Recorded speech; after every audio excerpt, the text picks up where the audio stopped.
అక్కయ్య గారు పెట్టెల ధరలో రాకపోతే రాలేదు దసరా పండగ అని చెప్తున్నారని వచ్చేసామండి రాత్రి రాజమండ్రి పైనుంచి రైలు కింద నుంచి వచ్చేసానండి.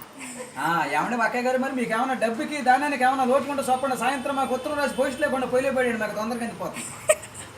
మాకు డబ్బుకి దానానికి ఏమైనా లోటు లేదండి. మాకు ఫ్యాక్టరీలు ఏమైనా తక్కువ అనుకున్నారు. మాకు ఏలూళ్ళు ఎలికల ఫ్యాక్టరీ మాదే, ఉయ్యూళ్ళ ఉడతల ఫ్యాక్టరీ మాదే, పామర్లో పందికుక్కల ఫ్యాక్టరీ మాదేనండి. మీరంతా చాలా ఇల్లుగా చిన్నలు కట్టించేశారు, చాలా ఇబ్బంది పడిపోతున్నారని చెప్పి ఇప్పుడు సాయంత్రం 7 మీటింగ్ పెట్టించారు. మీరు అంతా వచ్చేవాళ్ళు కృష్ణానదిలో భోజనాలు పెట్టేస్తాం. నేను చదువులో మాత్రం బాగా ప్యాస్ అయిపోయాను అక్కయ్య గారు. నాకు చదువు సంకలకడికి వచ్చేసింది, గుడింతల గుండ్ల వరకు వచ్చేసింది, పాటల వరకు వచ్చింది, ఇంగ్లీష్ ఈదుల వరకు పరిగెత్తింది. కాకపోతే చదువు నిన్న మధ్యాహ్నం కొంచెం చదువు ఎక్కువ సంతకం పెడతాం మర్చిపోయాను. జగన్ గారి దగ్గరికి వెళ్ళి రాత్రి ఉద్యోగం పడితే ఉద్యోగంలో ఉన్న సంతకం చేయవలసి వస్తున్నా ఉద్యోగంలో నుంచి ఉద్యోగం ఇచ్చాడు. మాకు డబ్బుకి దానానికి ఏమైనా లోటు లేదండి. మాకు 700 బిల్డింగ్ ఉందండి.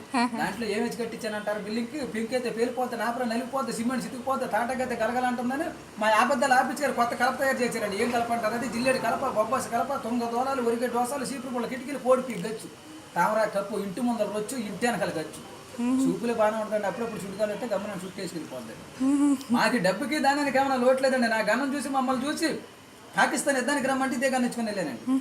మరి అక్కడ అందరూ బతుకున్న వాళ్ళు కాలితే బాధపడిపోతున్నారు, బాగా ఇబ్బంది పడిపోతున్నారా, నేను మాత్రం చచ్చిపోయిన వాళ్ళు కాల్చి వచ్చాను. అట్ట పలస 20 మందిని చూసి మాకు డబ్బుకి దానికి ఏమైనా లోట్లేదండి అక్కయ్య గారు.